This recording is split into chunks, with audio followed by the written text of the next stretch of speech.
ശരചന്ദ്രലാലിൻ്റെ പുതിയ പുസ്തകത്തിൻ്റെ പ്രകാശനമാണ്. അദ്ദേഹം നേരത്തെ ഒരു ദിവസമാണ് ഫിക്സ് ചെയ്യുന്നത്, പെട്ടെന്ന് മാറ്റി വെച്ചിട്ടാണ് ഇന്നത്തെ ദിവസത്തേക്ക് ഉള്ളത്. എല്ലാവരും ഈ നിയമസഭയ്ക്കുള്ള തിരക്ക് പിടിച്ച ദിവസമായപ്പോഴേക്കും ഇത് മാത്രമാണ് ഞാൻ എൻ്റെ കർത്തവ്യത്തിലേക്ക് ഞാൻ കിടക്കും. ഈ ചടങ്ങിന് എത്തിയവരെ സ്വാഗതം ആശംസിക്കുക എന്നുള്ളതാണ്. അദ്ദേഹത്തെ വളരെ പ്രസ്ക്രിപ്റ്റിൽ സ്വാഗതം ചെയ്യുന്നു. ഏഴാശ്ശേരി അദ്ദേഹം ദേശാമാനിയുടെയും കൂടെ ഭാഗമാണ്. അദ്ദേഹത്തെ ഈ ചടങ്ങിലെത്തിയ സ്വാഗതം ആശംസിക്കുന്നു. തീർച്ചയായിട്ടും വരുമെന്ന് തന്നെയാണ് പ്രതീക്ഷ. സാറും ഇവിടെ കഷ്ടം നടക്കുന്നുണ്ട്, അതിൻ്റെ തിരക്കായിരിക്കുമെന്ന് എനിക്ക് തോന്നുന്നു. ഇന്നലെ വരുമെന്ന് പറഞ്ഞിരുന്നു. എന്തായാലും അദ്ദേഹത്തിന് വരുമെന്നുള്ള പ്രതീക്ഷയെ സ്വാഗതം ചെയ്യപ്പെടുത്തി. ചേച്ചി നമ്മുടെ അംഗവും ലാലിൻ്റെ അടുത്ത ഫ്രണ്ട് എല്ലാമാണ്. ചേച്ചിയെ സ്വാഗതം ചെയ്യുന്നു. പിന്നെ പുസ്തകത്തെക്കുറിച്ച് സംസാരിക്കുന്നത് മിസ്റ്റർ കെ സുദർശൻ, അദ്ദേഹത്തെ ഈ പരിപാടിയിലേക്ക് സ്വാഗതം ചെയ്യുന്നു. പുസ്തകത്തിന് വേണ്ടി പങ്കെടുത്ത എല്ലാ സ്വാഗതം ആശംസിക്കുന്നു. വിഹംഗമം പബ്ലിക്കേഷൻസിൻ്റെ 2 പുസ്തകം. ഈ 2 പുസ്തകങ്ങൾ ശരചന്ദ്രലാൽ എഴുതിയ പുസ്തകങ്ങൾ. ആ പുസ്തകങ്ങളെ സദസ്സിന് മുമ്പിൽ പരിചയപ്പെടുത്താൻ നമ്മുടെ കൂട്ടത്തിലെ വളരെ പ്രധാനപ്പെട്ട സർഗധനനായ കവി കെ സുദർശനെ സ്നേഹപൂർവ്വം ക്ഷണിക്കുന്നു.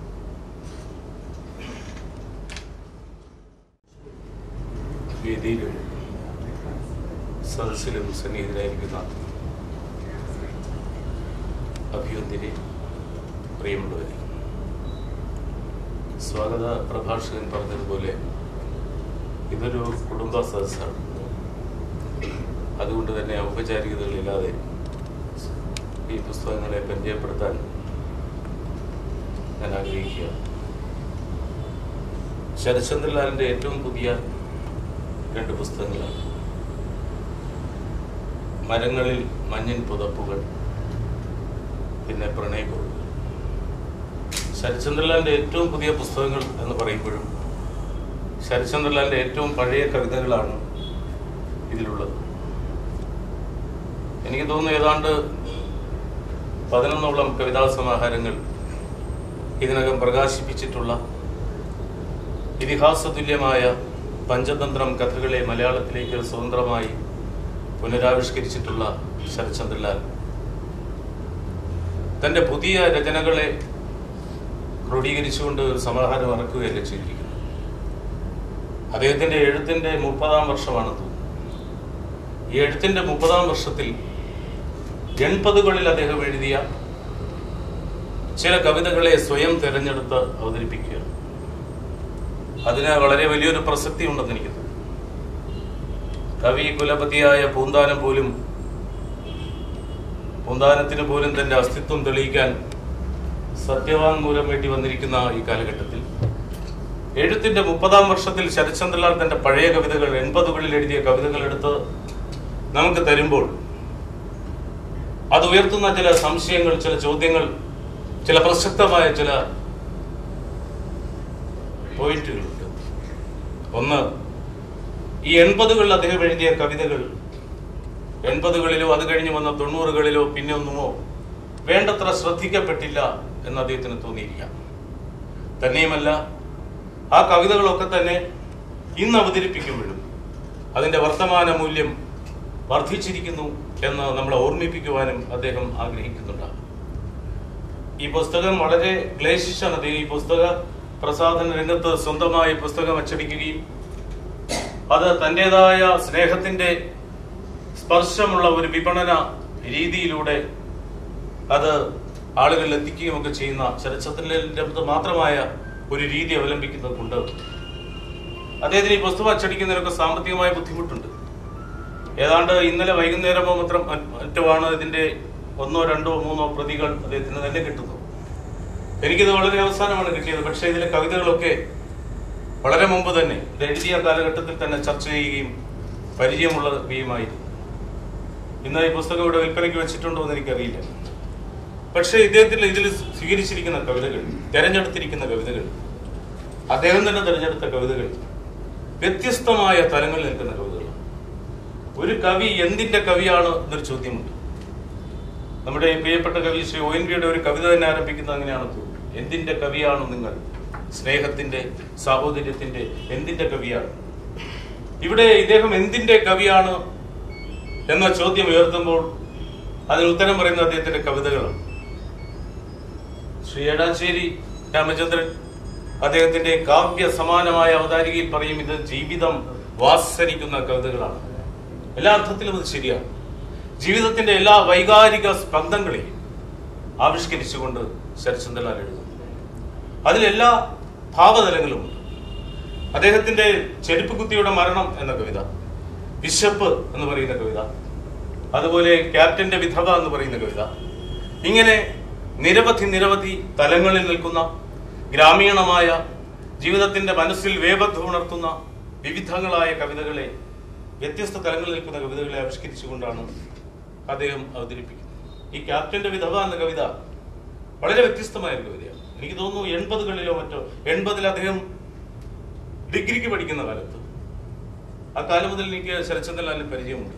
ഡിഗ്രിക്ക് പഠിക്കുന്ന കാലത്ത് അദ്ദേഹം ചരിത്രമാണ് ഐച്ഛിക വിഷയമായിട്ടുണ്ട്. പ്രൈവറ്റ് ആയിട്ടാണെന്ന് തോന്നുന്നു അദ്ദേഹം പഠിച്ചത്. ആ ചരിത്രം പഠിക്കുന്ന ആ കോളേജിന്റെ ചുറ്റുപാടിൽ താമസിച്ചിരുന്ന ഒരു സ്ത്രീയെ അവതരിപ്പിച്ചുകൊണ്ട്, ഏതാനും വാക്കുകൾ അവതരിപ്പിച്ചുകൊണ്ട്, അവരുടെ കഥ പറയാതെ പറഞ്ഞുകൊണ്ട് ആവിഷ്കരിക്കുന്ന കവിതയാണ് ക്യാപ്റ്റന്റെ വിധവ. മനോഹരമായൊരു കവിതയാണ്. അതൊരു കഥാകവിതയാണോ എന്ന് ചോദിച്ചാൽ കഥാകവിതയുടേതായ വാചാലതകൾ അതിനകത്ത് അദ്ദേഹം സ്വീകരിച്ചിട്ടില്ല.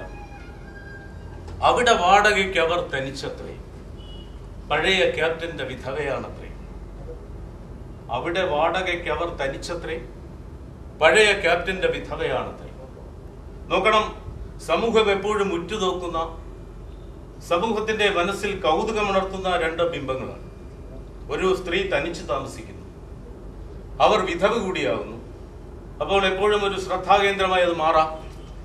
അദ്ദേഹം അടുത്ത വരിയിൽ പറയുകയാണ്, ചരിത്രം കോളേജിൽ പഠിക്കുവോർ ഞങ്ങൾ, മനസ്സിൽ കൗമാരം തിളയ്ക്കുവോർ ഞങ്ങൾ. അദ്ദേഹത്തിന്റെ അഭിപ്രായം, ചരിത്ര വിദ്യാർത്ഥിയായിരിക്കുന്ന ഒരു ബിരുദ വിദ്യാർത്ഥിയായിരിക്കുന്ന ഒരു കുട്ടിയുടെ എല്ലാ ഔത്സുക്യങ്ങളോടുകൂടിയും എല്ലാവിധ നിഷ്കളങ്കതയോടുകൂടിയും ഈ കവിത അവതരിപ്പിക്കുക. ഈ 4 വരി കഴിഞ്ഞിട്ട് അദ്ദേഹം ആ സ്ത്രീയെ അവതരിപ്പിക്കും. ഒരു ചിത്രത്തിന്റെ വാങ്മയമായ ഭാവനയുടെ, കൽപ്പനയുടെ ഇതളുകൾ വിടർത്തിക്കൊണ്ട് അതിമനോഹരമായി അദ്ദേഹം അവതരിപ്പിക്കുകയാണ്. ആ സ്ത്രീയെ അവതരിപ്പിക്കും.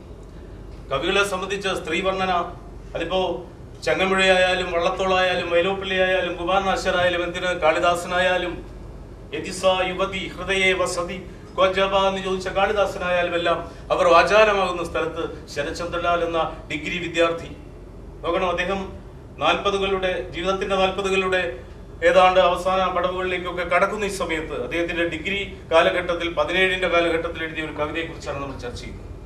അന്ന് അദ്ദേഹം ഉപയോഗിച്ച ബിംബം, ആ അവതരണ രീതി എത്ര മനോഹരമാണെന്നുള്ള. ഇപ്പൊ ഏറ്റവും കൂടുതൽ എനിക്ക് ഇഷ്ടപ്പെട്ടിട്ടുള്ള സ്ത്രീ വർണ്ണന തിരുനെല്ലൂരിന്റേതാണ്. എരിയും അഗ്നിയെ പൂനിലാവാക്കിയാൽ അതിനു തുല്യമാം മെയ്യിന്റെ കാന്തിയും കരളിലോലും വികാരങ്ങൾ തൻ കലാകലവി തുള്ളിക്കളിക്കുന്ന കൺകളും ലഹരിയാൽ സ്വയം വിസ്മരിപ്പോളവും നുകരുകന്നോതും ഓമൽ ചൊടികളും ഗതിവിലാസത്തെ നൃത്തമായി മറ്റിടും മതഭരാലസ പദവിന്യാസവും എന്നൊക്കെ പറഞ്ഞു പോകുന്ന തിരുനെല്ലൂരിന്റെ കവിത. അപ്പൊ തിരുനെല്ലൂർ അവിടെ ഒരു സ്ത്രീയുടെ അംഗപ്രത്യംഗങ്ങളെ ആവിഷ്കരിച്ചുകൊണ്ടാണ് വർണ്ണിക്കുന്നതെങ്കിൽ കുമാരനാശന്റെ വർണ്ണനയുണ്ട്. ചർവാങ്ങിതൻ നടപ്പിൻ പ്രൗഢിയാൽ സ്വയം പാർവതി താനവളെന്ന് തോന്നിയിടുമേ, ക്രീഡയാൽ കാമിച്ചിടയ നോക്കുന്ന മാൻപേടയ്ക്ക് ഇവൾക്കും മിഴിയടക്കുന്നുതാൻ എന്ന് പറയുന്ന ആ പെണ്ണിന്റെ കണ്ണിനെ വർണ്ണിച്ചുകൊണ്ട് പറയുമ്പോൾ, വീണതൻ കുടം പോലാ നിതംബം വീണുരുമ്പുന്ന വേണീകദംബം വാരിജാനന്റെ മാറിൽ ആ ലജ്ജാഗോരികങ്ങളെ സ്പന്ദിതമാക്കി എന്ന് വൈലോപ്പിള്ളി പറയുമ്പോൾ, അതിൽ നിന്നെല്ലാം ഭിന്നമായിട്ട് ഇദ്ദേഹം ഈ സ്ത്രീയെ 2 വാചകം കൊണ്ട് അവതരിപ്പിക്കുകയാണ്. അവർ, ആ വീട്ടിൽ ഒറ്റയ്ക്ക് താമസിക്കുന്ന സ്ത്രീ, അവർ പിസായിലെ ചരിഞ്ഞ ഗോപുരം. അന്ന് എനിക്ക് വായിച്ചു തോന്നിയവർക്ക് വികലാംഗത്വമാണ്, ചരിഞ്ഞ ഗോപുരമായിട്ട് നിൽക്കുകയായിരിക്കും. അവർ പിസായിലെ ചരിഞ്ഞ ഗോപുരം. അടുത്ത ഒറ്റ വരി കൊണ്ട് ആ സ്ത്രീയുടെ സൗന്ദര്യ സാക്ഷാത്കാരം നിർവഹിക്കുകയാണ് ശരത്ചന്ദ്രലാൽ. അവർ ഉസ്താദീസ പണിഞ്ഞ താജ്മഹൽ. ഈ വിധത്തിലുള്ള സ്ത്രീയെ കാണാൻ ഓടി എത്തുമായിരുന്നു എന്ന് അദ്ദേഹം പറയുന്നു. അടുത്ത വരികളിൽ പകൽ പകുതിയായി മടങ്ങി വീഴുമ്പോൾ, ഇന്റർവെൽ ആകുമ്പോൾ വേഗം അവിടെ എത്തും. കാരണം അവിടെ മുറ്റത്തെ കിണറ്റിലെ വെള്ളം സ്ഫടികം പോലെ എത്ര തെളിഞ്ഞതാണെന്നോ, കുടിക്കണം വെള്ളം, കഴുകണം കൈകൾ, അവരെ കാണുവാൻ ഉപായമെന്തല്ല. കവി തന്നെ പറയുകയാണ്, അവരെ കാണുവാൻ ഉപായമെന്തല്ല. അങ്ങനെ ചെല്ലുമ്പോൾ അവർ വാചാലയാകും. ആ ഏകാന്തതയുടെ വിരസതയുടെ ആ നിമിഷങ്ങളിൽ ഈ കൗമാരത്തിൽ നിൽക്കുന്ന ഈ കുട്ടികൾ, ലാൽ ഉൾപ്പെടെയുള്ളവർ ചെല്ലുമ്പോൾ അവർ വാചാലയാകും. അവർ കഥകൾ പറയാൻ തുടങ്ങും. മരിച്ച ക്യാപ്റ്റനെ കുറിച്ചും ബോർഡിങ്ങിൽ പഠിക്കും മകളെ കുറിച്ചും ഇങ്ങനെ വാചാലയാകുമ്പോൾ ശരത്ചന്ദ്രലാൽ എന്ന് പറയുന്ന നിഷ്കളങ്കനായ കവി പറയുന്നു, അവരുടെ മുഖം പ്രഭാതമാകുന്നു. ആ സമയത്ത് അവരുടെ മുഖം പ്രഭാതമാകുന്നു, അവരപ്പോൾ സർവം സഹയായി മാറുന്നു. ആ വിധത്തിലുള്ള സ്ത്രീ തിരിച്ച് അദ്ദേഹം ക്ലാസ്സിൽ വന്നിരിക്കുമ്പോൾ രസകരമാണ്. അതെല്ലാം വിട്ടുവിട്ടുകൊണ്ട് ഇങ്ങനെ വാഗ്മയ ചിത്രങ്ങളിലൂടെ, രംഗങ്ങളിലൂടെ അവതരിപ്പിക്കും. ക്ലാസ്സിൽ വന്നിരിക്കുമ്പോൾ ചരിത്ര പുസ്തകം തുറന്നു വെക്കുമ്പോൾ എന്താ കാണുന്നത്? അലാവുദ്ദീൻ ഖിൽജി കൊതിച്ച റാണിയായി അവർ മുന്നിൽ മിന്നി തെളിഞ്ഞു നിൽക്കുന്നു, കുതിരകൾ കുളം പഠിച്ചു പോയി. അടുത്ത വരിയിൽ അദ്ദേഹം അതെല്ലാം വിട്ടിട്ട് പറയുന്നു, ഒരു ദിവസം ചെല്ലുമ്പോൾ അവർ പറയുകയാണ്, ഇനി ഇങ്ങനെ വരേണ്ട കാരണം നാം കരുതും പോലെയല്ല ഇവിടെയുള്ളവർ. തിരിച്ച് മൗനത്തിന്റെ മുറിയിലേക്ക് അവർ കയറിപ്പോകുന്നു. വ്യഥയോടെ അവർ തിരിച്ചു വരുന്നു. ആ അടഞ്ഞ വാതിലും ജനാലയും പിന്നെ തുറന്നു കണ്ടതില്ല എന്ന് പറയുന്നിടത്ത് കവിത അവസാനിക്കുന്നു. അടഞ്ഞ വാതിലും ജനാലയും പിന്നെ തുറന്നു കണ്ടില്ല എന്ന് പറയുന്നിടത്ത് കവിത അവസാനിക്കുമ്പോൾ അവർക്ക് എന്ത് സംഭവിച്ചു എന്ന് ദുരൂഹതയിൽ നിർത്തുമ്പോൾ വ്യത്യസ്തമായ ഒരു കവിത, 80കൾ അദ്ദേഹം എഴുതിയ കവിത ഇതാ വീണ്ടും ഈ 2008 നമ്മുടെ മുമ്പിൽ തരികയാണ്. ചെരുപ്പ് കുത്തിയുടെ മരണം എന്ന കവിത. ഞാൻ എല്ലാ കവിതകളെ കുറിച്ച് പറയുന്നില്ല, വളരെ ഏതാനും ചില കവിതകളെ കുറിച്ച് പറഞ്ഞുകൊണ്ട്. ചെരുപ്പ് കുത്തി നമ്മുടെ നാട്ടില് ഈ നഗരത്തിന്റെ ഈ തിരക്കിനിടയിൽ, ആ തിരക്കിന്റെ എല്ലാ ഞെരുക്കങ്ങൾക്കും ഇടയിൽ വ്യത്യസ്തനായ ഒരു കഥാപാത്രമാണ് ചെരുപ്പ് കുത്തി.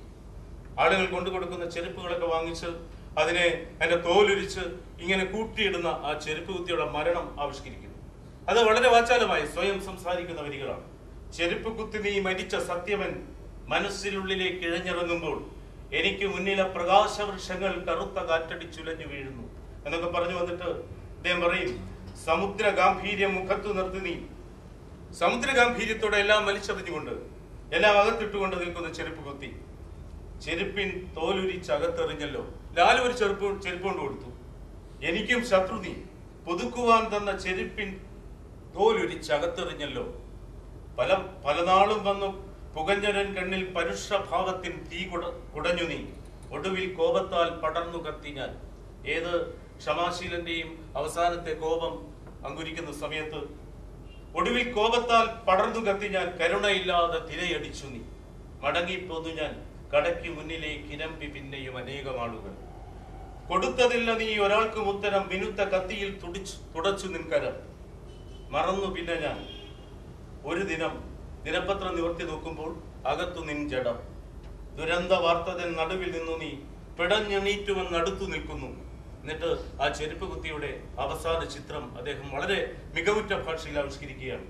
ദ്രവിച്ച വസ്ത്രവും കരങ്ങളിൽ മൂർച്ചയെഴുന്ന കത്തിയും ഉറച്ച ദൃഷ്ടിയും. ഈ വിധത്തിൽ ബിംബാത്മകമായ കവിതകൾ ആവിഷ്കരിച്ച കവി, ഗ്രാമീണമായ കവിതകൾ ആവിഷ്കരിച്ച കവി.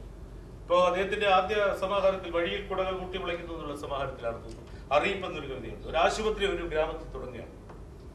80കളിലൊക്കെ എഴുതിയ കവിതയാണ്. ഗ്രാമത്തിൽ ആശുപത്രി വരുന്നത് വലിയൊരു സംഭവമാണ്. അത് ഗ്രാമീണമായ ഭാഷയിൽ ഇതിൽ ചേർത്തിട്ടില്ല. ആ കവിതയിലെ ചില വരികൾ എനിക്കിവിടെ ഓർക്കുകയാണ്. കൂവളശ്ശേരിയിൽ പോയി വരും ബസ് ഒട്ട് നേരം ആസ്പത്രിക്ക് മുന്നിൽ നിർത്തി. കൂവളശ്ശേരി എന്ന് പറയുന്ന ബസ് ആസ്പത്രിയുടെ മുന്നിൽ നിർത്തുകയാണ്. കൂവളശ്ശേരിയിൽ പോയി വരും ബസ് ഒട്ടു നേരം ആസ്പത്രിക്ക് മുന്നിൽ നിർത്തി. എന്താണ് ഒരാൾക്കൂട്ടം എന്ന് ചോദിച്ച ഒരാൾ, ഒന്നുമില്ലണ്ണാത് ആശുപത്രി. പോസ്റ്റ്മാൻ കേരവിക്ക് അത്ഭുതം. കേരവി എന്നാണ് പോസ്റ്റ്മാന്റെ പേര്. പോസ്റ്റ്മാൻ കേരവിക്ക് അത്ഭുതം, പാപ്പനങ്കോട്ട് നിന്ന ആളുകൾ കേട്ടുവന്നു. ഈ വിധത്തിൽ എഴുതുമ്പോഴും സാക്ഷാൽ ശാർദൂല വിക്രീഡിതത്തിൽ ആശാനൊക്കെ എഴുതിയതുപോലെ സ്പഷ്ടം മനുഷ്യഗർഭമൊക്കെ അസ്തമിക്കുന്ന ഇഷ്ടന്മാർ വിരിയുന്നു ഹാ ഇവിടമാണ് അധ്യാത്മ വിദ്യാലയം എന്നൊക്കെ എഴുതിയതുപോലെ ഉള്ള വരികളും അതാണ് അദ്ദേഹം തെരഞ്ഞെടുത്ത കവിതകൾ എന്ന് പറയുന്നത്. ഇപ്പൊ കജ ദേവയാനിയുടെ ആ കഥ സ്വതന്ത്രമായി ആവിഷ്കരിക്കുകയാണ്. ശാന്തം ഭൂതലം അന്ധകാര ഭരിതം ശുഷ്കം സമീരസ്വരം ക്ലാന്തം ദിങ്മുഖം അർക്കവർണരഹിതം എന്നൊക്കെ പറഞ്ഞുകൊണ്ട് നമ്മുടെ എഴാച്ചേരി തന്നെ പറഞ്ഞതുപോലെ അശാന്തമംഗലയായ ജീവിതത്തിന്റെ ആർദ്രമൗനങ്ങളിലേക്ക് എന്താണ് അടൽക്കുമളകൾ പൊട്ടിച്ചുകൊണ്ട് ഒഴുകിപ്പോകുന്ന ഒരു തോന്നിയാക്ഷര പുഴ എന്നാണ് ഞാൻ നേരത്തെ പറഞ്ഞതുപോലെ കാവ്യ സമാനമായ തന്റെ ആ അവതാരികയിൽ ശ്രീ എഴാച്ചേരി രാമേന്ദ്രൻ അദ്ദേഹത്തെ ആവിഷ്കരിച്ചിരിക്കുന്നു. പക്ഷെ ഇങ്ങനെയൊക്കെയുള്ള കവിത എഴുതിയ ശരത്ചന്ദ്രലാൽ ഏഴാച്ചേരി തന്നെ ചോദിച്ചതുപോലെ ആ ചോദ്യം ഞാൻ ആവർത്തിക്കുകയാണ്. അദ്ദേഹത്തിന്റെ അവതാരികയിൽ ചോദിച്ച വളരെ ശ്രദ്ധേയമായ ചോദ്യം: എന്തുകൊണ്ടാണ് ഈ കവി പ്രാന്തവൽക്കരിക്കപ്പെട്ടത്? എന്തുകൊണ്ടാണ് ഈ കവി പാർശ്വവൽക്കരിക്കപ്പെട്ടത്? കവിയരങ്ങുകളുടെ ഒരു കാലഘട്ടത്തിൽ ഒരു കവിയരങ്ങിലും കവിത ചൊല്ലാൻ കയറാത്ത കവിയാണ്, ഇതുവരെ കയറിയിട്ടില്ലാത്ത കവിയാണ് ശ്രീ ശരത്ചന്ദ്രലാൽ.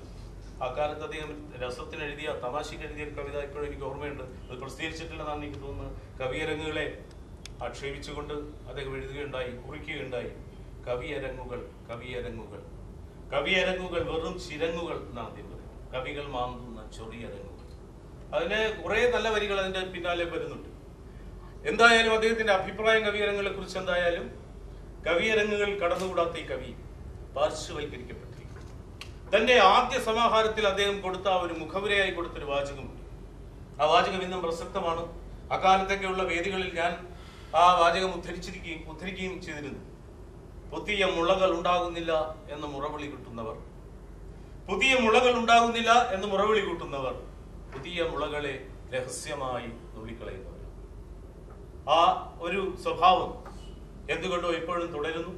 ഒരുപക്ഷെ അതുകൊണ്ട് തന്നെ ആവാം അദ്ദേഹത്തിന്റെ കവിതകൾ പാർശ്വവൽക്കരിക്കപ്പെട്ടിരിക്കുന്നു, പ്രാന്തവൽക്കരിക്കപ്പെട്ടിരിക്കുന്നു. അത് വീണ്ടും ഒരു പുനർചിന്തനത്തിന്, ഒരു പുനർവിചാരത്തിന്, പുനർപരിഗണനയ്ക്ക് രൂപപ്പെടേണ്ട ഒരു അവസ്ഥയാണിത്, ഒരു സന്ദർഭമാണിത് എന്ന് ഞാൻ വിശ്വസിക്കുന്നു. അദ്ദേഹത്തിന്റെ സ്നേഹം, ഈ കവിതയിലെ പ്രണയം ഒരു വലിയ ഭാവം. പ്രണയത്തെ കുറിച്ച് മാത്രം, പ്രണയക്കുറിപ്പുകൾ എന്നൊരു പുസ്തകമുണ്ട്, ഞാൻ അതിലേക്ക് വരാം. അതിൽ അദ്ദേഹം പറയും: ഞാനൊരു തുരുമ്പിച്ച തീവണ്ടി യന്ത്രത്തിന്റെ വേദനയോടെ നിന്നെ സ്നേഹിക്കാൻ ശ്രമിക്കുന്നു. കുറെ കഴിഞ്ഞ് അദ്ദേഹം പറയുന്നു: ഞാനൊരു ചികളപ്പൂ കീറിയ മത്സ്യത്തിന്റെ വേദനയോടെ നിന്നെ സ്നേഹിക്കാൻ ശ്രമിക്കുന്നു. പിന്നെ പറയുന്നു: ഞാനൊരു സൂര്യക്കണ്ണ് പൊട്ടിയ പകലിന്റെ വേദനയോടെ നിന്നെ സ്നേഹിക്കാൻ ശ്രമിക്കുന്നു. അവസാനം കവിത അവസാനിക്കുന്നത് ഫ്രോസ്റ്റ് പറഞ്ഞതുപോലെ, begins in delight and ends in wisdom എന്ന് ഫ്രോസ്റ്റ് പറഞ്ഞല്ലോ. അതേപോലെ ഞാനിപ്പോൾ ഓരോ മണൽത്തരിയും തിളയ്ക്കുന്ന ഭൂമിയായി നിന്നെ തന്നെ സ്നേഹിക്കാൻ ശ്രമിക്കുന്നു. ആ വിധത്തിൽ സ്നേഹത്തിന്റെ അടങ്ങാത്ത ഒരു കടൽ, അടങ്ങാത്ത ഒരു ആവേശം അദ്ദേഹം ഈ കവിതകളൊക്കെ തന്നെ സൂക്ഷിക്കുന്നുണ്ട്. കാലാധിപത്യായ സ്നേഹം, ദേശാധിപത്യായ സ്നേഹം, അതിനെ ആവിഷ്കരിക്കുന്ന കവിതയാണ് മരങ്ങളിൽ മഞ്ഞിൻ പുതപ്പുകൾ. മരങ്ങളിൽ മഞ്ഞിൻ പുതപ്പുകൾ അതൊരു സ്വപ്നമാണ്. റഷ്യയിലെ ഒരു പെൺകുട്ടി അദ്ദേഹം സ്വപ്നം കാണുന്നു. റഷ്യയിലെ വീഞ്ഞുശാലയിൽ നിൽക്കുന്ന, ഒരു രാത്രി നിൽക്കുന്ന ഒരു പെൺകുട്ടിയെ സ്വപ്നം കാണുന്നു. ആ സ്വപ്നം അദ്ദേഹം അതിമനോഹരമായ ഒരു ഭ്രമാത്മകമായ ചിത്രചാരുതയോടെ ആവിഷ്കരിക്കുന്നു. കാണില്ല നാളെ ഞാൻ നിന്നെ, നീ എന്നെയും നീല നിറത്തിൽ വിരിഞ്ഞു രാത്രി. വാങ്മയ ചിത്രങ്ങളാണ്, വിഷ്വൽസ് ആണ്. ഗോതമ്പ് പാടങ്ങൾ, മഞ്ഞിന്റെ മർമരം, വീടുകൾക്കുള്ളിൽ മുഷിഞ്ഞ വെട്ടം, ചെമ്പരത്തിപ്പൂ നിറം ചേർന്ന പാവാട, വെള്ളിമേഘത്തിന്റെ കുപ്പായവും പിന്നിയ വാർമുടി തൊപ്പിയും, വേദന തങ്ങി നിൽക്കും രണ്ടു നേത്രങ്ങളും, കണ്ടു ഞാൻ എങ്ങോട്ട് നോക്കിയാലും വയ്യ നിന്നെ വിട്ടെങ്ങും എനിക്ക് പോകാൻ. സ്നേഹമെന്നാൽ ഭോഗതൃഷ്ണയല്ലോമനെ, സ്നേഹമെന്നാൽ ഭോഗതൃഷ്ണയല്ലോമനെ, വേറിപ്പിടിക്കുന്ന തീവ്ര ദുഃഖം, മുന്തിരി വള്ളികൾ പൂക്കുന്ന മുറ്റങ്ങൾ, ചന്ദ്രൻ ഉദിച്ചു തെളിഞ്ഞ മാനം, കാട്ടുമരങ്ങളിൽ മഞ്ഞിൻ പുതപ്പുകൾ, കാഴ്ചകളെല്ലാം ചുരുങ്ങി. ഈ വട്ടിൽ പോകുന്ന കവിത എനിക്ക് വളരെ ഇഷ്ടപ്പെട്ട നമ്മുടെ പഴയ ഒരു പ്രയോഗമുണ്ടല്ലോ, ഹൃദയ ദ്രവീകരണ ശേഷിയുള്ള എന്നൊരു പ്രയോഗമുണ്ട്. ഇപ്പൊ അങ്ങനെ നോവലുകളെ കുറിച്ച്, കവിതകളെ കുറിച്ച്, വൈകാരികമായ എല്ലാ ആവിഷ്കാരങ്ങളെ കുറിച്ചും പറയുന്ന പഴയ ഒരു പ്രയോഗമാണ് ഹൃദയ ദ്രവീകരണ ക്ഷമമായ. ആ വിധത്തിലുള്ള ഒരു കവിതയാണ് പോസ്റ്റ്മാനും വൃദ്ധയും. ഒരു പോസ്റ്റ്മാനെ കാണാൻ സ്ഥിരമായി വരുന്ന വൃദ്ധ, തനിക്ക് മണി ഓർഡർ ഉണ്ടോ എന്ന് ചോദിച്ചുകൊണ്ട് സ്ഥിരമായി പോസ്റ്റ്മാൻ അന്വേഷിച്ചു വരുന്ന വൃദ്ധ. പക്ഷേ അയാൾ ചോദിക്കുന്നുണ്ട്, താൻ എന്തു ചെയ്യും വൃദ്ധയ്ക്ക് അയക്കാതാരും പണം, വേവുന്ന മനസ്സോടെ പോസ്റ്റ്മാൻ ഇരുന്നു പോയി. അവസാനം ആ പോസ്റ്റ്മാൻ സ്വന്തം കീശയിൽ നിന്ന് ആ ഓണക്കാലത്ത് അയാൾക്ക് കിട്ടിയ ബോണസോ ശമ്പളമോ എടുത്ത് കൊടുക്കുകയാണ്. ഗോപാലൻ നായർ വിക്കിപ്പറഞ്ഞു പണമിത, വേദന വിഴുങ്ങിയ തൻ കൂര മറന്നയാൾ. തന്റെ കുടുംബം മറന്നിട്ട് തനിക്ക് കിട്ടിയ കാശെടുത്ത് ആ സ്ത്രീക്ക് കൊടുക്കുമ്പോൾ ആ കവിത അവസാനിക്കുന്ന രണ്ട് വരികൾ നോക്കുക. എവിടെ പതിക്കണം കൈവിരലടയാളം? വൃദ്ധ ചോദിക്കുന്നു, എവിടെ പതിക്കണം കൈവിരലടയാളം? പറയാനാവാതൊന്നും പോസ്റ്റ്മാൻ വിതുമ്പിപ്പോയി. ഈ വിധത്തിൽ വ്യത്യസ്തമായ ജീവിത തലങ്ങളെ, ആവിഷ്കാര തലങ്ങളെ, ഭാവതലങ്ങളെ സമന്വയിപ്പിച്ചുകൊണ്ട് അദ്ദേഹം തന്റെ ഈ പുസ്തകം മരങ്ങളിൽ മഞ്ഞിൻ പുതപ്പുകൾ, ഏതാനും കവിതകളുള്ള, വളരെ പ്രാതിനിധ്യ സ്വഭാവമുള്ള ഏതാനും കവിതകളെ അവതരിപ്പിച്ചുകൊണ്ട് അദ്ദേഹം ഈ കവിതാ സമാഹാരം നമുക്ക് നൽകുകയാണ്. 80കളിൽ എഴുതിയ കവിതാ സമാഹാരം നമുക്ക് നൽകുകയാണ്. ഒപ്പം അദ്ദേഹം വേറൊരു പുസ്തകം കൂടെ തരുന്നു, പ്രണയക്കുറിപ്പുകൾ. പറഞ്ഞുവല്ലോ, പ്രണയത്തിന്റെ ഒരു കടൽ മനസ്സിൽ സൂക്ഷിക്കും. ഒരു തീവണ്ടി യന്ത്രത്തിന്റെ തുരുമ്പിച്ച ആ ഹൃദയത്തോടെ നിന്നെ സ്നേഹിക്കാൻ ശ്രമിക്കുന്നു എന്ന് പറഞ്ഞ ആ കവി പ്രണയക്കുറിപ്പുകൾ എന്ന് പറഞ്ഞ് കുറെ വളരെ സ്വകാര്യമായി സൂക്ഷിച്ച, ഏത് കവിത എഴുതിയാലും എന്നെ വന്ന് കാണുകയും ആ കവിതകൾ ഞങ്ങൾ പരസ്പരം ചൊല്ലുകയും ചർച്ച ചെയ്യുകയും ചെയ്യുമായിരുന്നെങ്കിലും എന്നെ പോലും ഒരിക്കലും കാണിച്ചിട്ടില്ലാത്ത കുറെ അധികം പ്രണയക്കുറിപ്പുകൾ അദ്ദേഹം ആവിഷ്കരിച്ചിരിക്കുന്നു. ഇതിന്റെ ഏറ്റവും വലിയ സവിശേഷത എന്ന് പറയുന്നത് നമ്മുടെ ആരാധ്യനായ പ്രൊഫസർ എം കൃഷ്ണൻ നായർ സാറാണ് ഇതിന് അവതാരിക എഴുതിയിരിക്കുന്നത്. അദ്ദേഹം എഴുതിയ ഏറ്റവും അവസാനത്തെ അവതാരികയും ആണെന്നാണ് എനിക്ക് തോന്നുന്നത്. അദ്ദേഹം വളരെ ആത്മാർത്ഥമായിട്ട് എഴുതിയിരിക്കുകയാണ്. അദ്ദേഹത്തിന്റെ സ്വതസിദ്ധമായ ശൈലിയിൽ അത് ആവിഷ്കരിച്ചുകൊണ്ട് അദ്ദേഹം പറയുന്നു, ചിത്രകാരനും നല്ല കവിയുമായ ശ്രീ ശരത്ചന്ദ്രലാൽ പ്രണയക്കുറിപ്പുകൾ എന്ന ഈ ഗ്രന്ഥത്തിലൂടെ ആവിഷ്കരിക്കുന്നത് സ്നേഹത്തിന്റെ അനശ്വര സ്നേഹത്തിന്റെ മുത്തുകളാണ്. ഈ ഗ്രന്ഥത്തിലെ കാമുകനും കാമുകിയും സ്വയം പുഷ്പങ്ങളായി മാറുകയാണ്. അവരിൽ വിടർന്നു നിൽക്കുന്നത് മറ്റൊരു പുഷ്പമായ സ്നേഹമാണ്. മനോഹരമായ വരികൾ അല്ലെ? അത് ആ പുസ്തകത്തിൽ നിന്ന് ലഭ്യമാണോ? അതാണ് അദ്ദേഹത്തിന് പറ്റിയിരിക്കുന്ന ചില ദുര്യോഗങ്ങളിൽ. ഈ പുസ്തകം എന്നോട് വെച്ചിരുന്നെങ്കിൽ നമുക്കത് വാങ്ങാമായിരുന്നു. അത്രയേറെ ഹൃദ്യമായ കവിതകൾ. ഞാൻ ചിലത് വായിക്കാം. വളരെ സ്വയം സംസാരിക്കുന്ന കുറിപ്പുകളെ കുറിച്ച് വേറെ ഒരു വിശേഷണത്തിന്റെ ആവശ്യമില്ല. നീ എൻ്റെ അടുത്ത്, ഏറ്റവും അടുത്ത്, നിന്റെ സീമന്തരേഖയിൽ നിന്ന് താഴേക്ക് എൻ്റെ കൈവിരൽ ഒഴുകുമ്പോൾ, ഒരു വെള്ളച്ചാട്ടം പോലെ ആർത്തലച്ചൊഴുകുമ്പോൾ എന്നെ മുറുകെ പിടിച്ച് വായിൽ വെള്ളം നിറച്ച് നീ എൻ്റെ മുഖത്തേക്ക് വാക്കുകൾ തുപ്പുന്നു. ഈ വെള്ളച്ചാട്ടത്തിൽ ഞാൻ ഒലിച്ചു പോവുകയാണ്. ഒരു കവിതയാണ്. എന്നെ കെട്ടിയിടുക നിന്റെ ഹൃദയത്തിനുള്ളിൽ, എന്നെ കെട്ടിയിടുക നിന്റെ ഹൃദയത്തിനുള്ളിൽ എന്നാണ് കവിത. ആ കുറിപ്പ് അവസാനിക്കുന്നത്. വൈക്കോൽ കൂനയ്ക്ക് മുകളിൽ നമുക്കൊരു നട്ടുച്ച, വൈക്കോൽ കൂനയ്ക്ക് മുകളിൽ നമുക്കൊരു നട്ടുച്ച, ആകാശത്തു നിന്ന് പക്ഷിമഴ, കൈവിരലുകൾ കോർത്ത് തമ്മിൽ വെറുതെ നോക്കിക്കിടക്കുന്ന നമ്മൾ, വൈക്കോൽ കൂനയ്ക്കുള്ളിൽ അഗ്നിതലങ്ങൾ, കത്തിയെരിയുന്ന വൈക്കോൽ കൂനയ്ക്ക് മുകളിൽ ഒന്നും അറിയാതെ നമ്മൾ, ഏതു തീയിലും കരിയാത്തതാണ് നമ്മുടെ പ്രണയം. ഇങ്ങനെ എഴുതിപ്പോകുന്ന നിരവധി കവിതകൾ. ഇതിലെ ആമുഖവാചകമാക്കാവുന്ന ഒരു കവിതയുണ്ട്. സ്വയം ഇതിന്റെ ആമുഖം എഴുതിയിരിക്കുന്നത് പോലെ, മുകളിൽ ആകാശം കാണുന്നില്ലേ, അതിന്റെ ഒരറ്റം മുതൽ മറ്റേ അറ്റം വരെ ഞാൻ എന്റെ പ്രണയക്കുറിപ്പുകൾ എഴുതി വെക്കാം. കവി പറയുകയാണ്, ഒരു പ്രണയക്കുറിപ്പിൽ പറയുകയാണ്, ആകാശത്തിന്റെ അനന്ത നീലിമയിൽ, അതിന്റെ അനന്ത വിസ്തൃതി, മുകളിൽ ആകാശം കാണുന്നില്ലേ, അതിന്റെ ഒരറ്റം മുതൽ മറ്റേ അറ്റം വരെ ഞാൻ എന്റെ പ്രണയക്കുറിപ്പുകൾ എഴുതി വെക്കാം. എന്നാലും തീരില്ല, പിന്നെയും ഉണ്ടാവും ഒരുപാട്. ആ മട്ടിൽ ധാരാളം എഴുതിയിട്ടുള്ള കവിതകൾ. ചില കുറിപ്പുകളൊക്കെ നമുക്ക് വായിക്കുമ്പോൾ കൃഷ്ണനായർ സാറിന്റെ തന്നെ ഭാഷയിൽ പറഞ്ഞാൽ ക്ലീശയാണെന്ന് തോന്നാം. പക്ഷേ ഇത് എഴുതിയ കാലഘട്ടം ഓർമ്മിക്കണം. 80കളിലാണ്. ഈ കൊടും വെയിലത്ത് നമുക്കൊരു രാജമല്ലിത്തണൽ, നിന്റെ വസ്ത്രങ്ങൾക്ക്, വളകൾക്ക്, കവിളുകൾക്ക് രാജമല്ലിപ്പൂവിന്റെ നിറം, നിന്റെ കൈവള്ളകൾക്ക്, കാൽനഖങ്ങൾക്ക്, ചുണ്ടുകൾക്ക് രാജമല്ലിപ്പൂവിന്റെ നിറം, ആകാശത്തേക്ക് നോക്കിക്കിടക്കുന്ന ഞാൻ, നീ എന്നിൽ വേരോടി നിൽക്കുന്ന രാജമല്ലി. ഈ വിധത്തിലുള്ള ധാരാളം കവിതകൾ. ഒരു കുറിപ്പ് കൂടി പറഞ്ഞുകൊണ്ട് ഞാൻ ഇതൊന്ന് പിൻവാങ്ങുകയാണ്. നിന്റെ സ്നേഹം ഏറ്റവും പ്രകാശിക്കുന്നത് എന്റെ കൈത്തണ്ടയിൽ ചാഞ്ഞു കിടക്കുന്ന നിന്റെ കണ്ണുകളിൽ ഞാൻ കരിമഷിയിടുന്നു. ഞാൻ അദ്ദേഹത്തോട് ഇന്നലെ ചോദിച്ചത് ഏതുവരെയുള്ള കവിതകളാണ്. പുള്ളി പറഞ്ഞു 92 വരെയുള്ള കവിതകളാണ്. അപ്പൊ ഞാൻ ചോദിച്ചു, നിങ്ങളുടെ വിവാഹം ഏത് വർഷമായിരുന്നു? 92-ലായിരുന്നു. 92 വരെയുള്ള കവിതകളാണ്. അതിനുശേഷം അദ്ദേഹം ഇപ്പോഴാണ് പുറത്തെടുക്കാൻ ധൈര്യപ്പെട്ടിരിക്കുന്നത്. 2008 ഒരു വ്യാഴവട്ടമൊക്കെ കഴിഞ്ഞിട്ട്. നിന്റെ സ്നേഹം ഏറ്റവും പ്രകാശിക്കുന്നത് എന്റെ കൈത്തണ്ടയിൽ ചാഞ്ഞു കിടക്കുന്ന നിന്റെ കണ്ണുകളിൽ ഞാൻ കരിമഷിയിടുന്നു.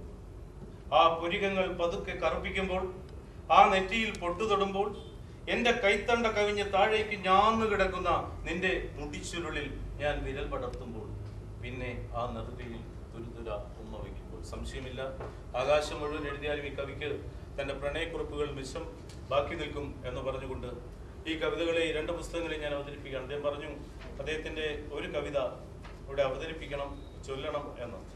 വളരെ ചെറിയൊരു കവിത കൂടി ചൊല്ലിക്കൊണ്ട് പറഞ്ഞുകൊണ്ട്, അങ്ങനെ ഒരു ചൊല്ലേണ്ട ആവശ്യമില്ല, അദ്ദേഹം ചൊൽക്കാഴ്ചകളുടെ കവിയല്ല, എങ്കിലും ശക്തമായൊരു കവിത. 80കൾ അദ്ദേഹം ദേശാഭിമാനി വാരികയിൽ തന്നെ എഴുതിയ ഒരു കവിത, വിശപ്പ്. ഇതിൽ കൂടുതൽ വിഷാദാത്മകമായും ബീഭത്സാത്മകമായും വിശപ്പിനെ അവതരിപ്പിക്കാൻ കഴിയില്ല എന്നെനിക്ക് തോന്നുന്നു. ആ കവിത കൂടെ അവതരിപ്പിച്ചുകൊണ്ട് ഞാൻ അവസാനിപ്പിക്കാം. വിശപ്പ്. വിശക്കും നമ്മെ കുഞ്ഞു കരഞ്ഞു. വിശക്കുന്നമ്മേ കുഞ്ഞു കരഞ്ഞു. പറഞ്ഞമ്മ നമുക്കു നിലം വാങ്ങാൻ പോയിരിക്കയാണച്ഛൻ. നമുക്കു നിലം വാങ്ങാൻ പോയിരിക്കയാണച്ഛൻ. തറയിൽ വിരിച്ചിട്ടൊരാശ്വാസപ്പനമ്പായി നിറക്കണ്ണുകൾ പൊട്ടിക്കിടന്നു പാവം പൈതൽ. തറയിൽ വിരിച്ചിട്ടൊരാശ്വാസപ്പനമ്പായി നിറകണ്ണുകൾ പൂട്ടിക്കിടന്നു പാവം പൈതൽ. നീറുന്ന നെരിപ്പോടിൽ പിന്നെയും നാളം നീണ്ടു. ഞാനിപ്പോൾ ചാവും വിശപ്പത്രയ്ക്കു വളർന്നമ്മേ. ഞാനിപ്പോൾ ചാവും വിശപ്പത്രയ്ക്കു വളർന്നമ്മേ. സാരമില്ലച്ഛൻ പോയി വിത്തിടാൻ, സാരമില്ലച്ഛൻ പോയി വിത്തിടാൻ. വാക്കിൻ വിശുപാളയാൽ കുഞ്ഞിൻ വിശപ്പൊതുക്കാൻ ശ്രമിച്ചമ്മ. വാക്കിൻ വിശുപാളയാൽ കുഞ്ഞിൻ വിശപ്പൊതുക്കാൻ ശ്രമിച്ചമ്മ.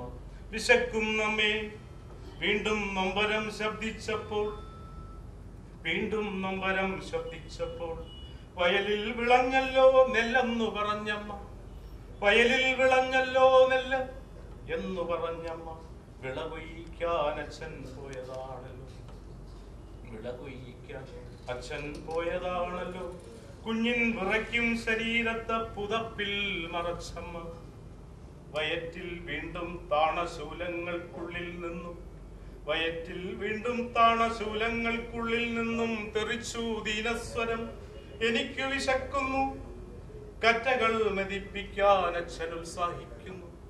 കറ്റകൾ മെതിപ്പിക്കാൻ അച്ഛൻ ഉത്സാഹിക്കുന്നു. കത്തിച്ചു വെച്ചു കുഞ്ഞിൻ തലയ്ക്കൽ വിളക്കമ്മ. കത്തിച്ചു വെച്ചു കുഞ്ഞിൻ തലയ്ക്കൽ വിളക്കമ്മ.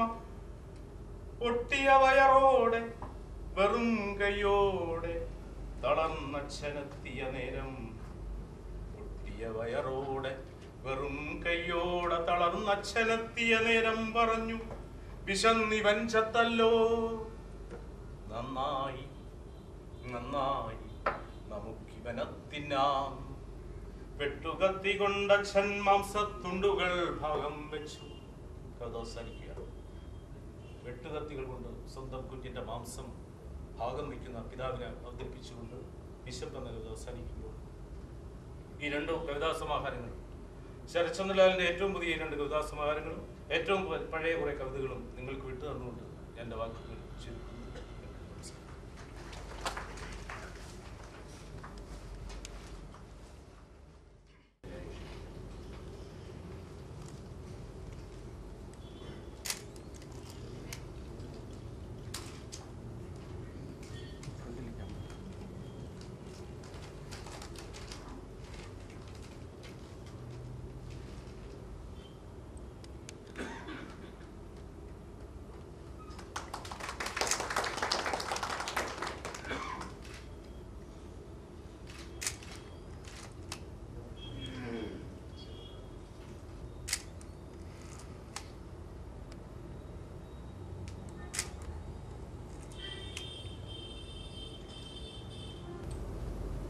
തീർച്ചയായിട്ടും ഇത് ഞാൻ പ്രതീക്ഷിച്ചതിന് കൂടുതൽ നന്നായിട്ടുണ്ടായിരുന്നു. പിന്നെ ശരത്ചന്ദ്ര ലാൽ എൻ്റെ ഒരു പഴയ സുഹൃത്താണ്. എത്രയോ വർഷമായിട്ട് എനിക്കറിയാം. അദ്ദേഹത്തിൻ്റെ പല കവിതകൾക്ക് ഞാൻ ചിത്രം വരച്ചിട്ടുണ്ട്. പുസ്തകമാക്കിയ സമയത്ത് ഞാൻ പലതും വായിച്ചിട്ടുണ്ട്. അതിനുശേഷം 1-2 കവിതകൾ വായിച്ചു. ഈയിടെ പുസ്തകം തന്നപ്പോൾ ഞാൻ കുറേ കൂടി വായിച്ചപ്പോഴാണ് അദ്ദേഹം ആരാണെന്ന് മനസ്സിലായത്. പുറമേ കണ്ടൊരു വളരെ വിനയത്തോടുകൂടി പാവം, ആരെയും ശ്രദ്ധിക്കാതെ, ആരും ശ്രദ്ധിക്കപ്പെടാത്ത ഒരു കവിയാണ്. ഇങ്ങനെ നടന്നാൽ മതിയോ എന്ന് ഞാൻ ചോദിക്കാറുണ്ട്. ഇതിൽ കൂടുതൽ എന്താ വേണ്ടതെന്ന് എനിക്ക് തോന്നുന്നുണ്ട്. കാരണം ശബ്ദമല്ല കവിത.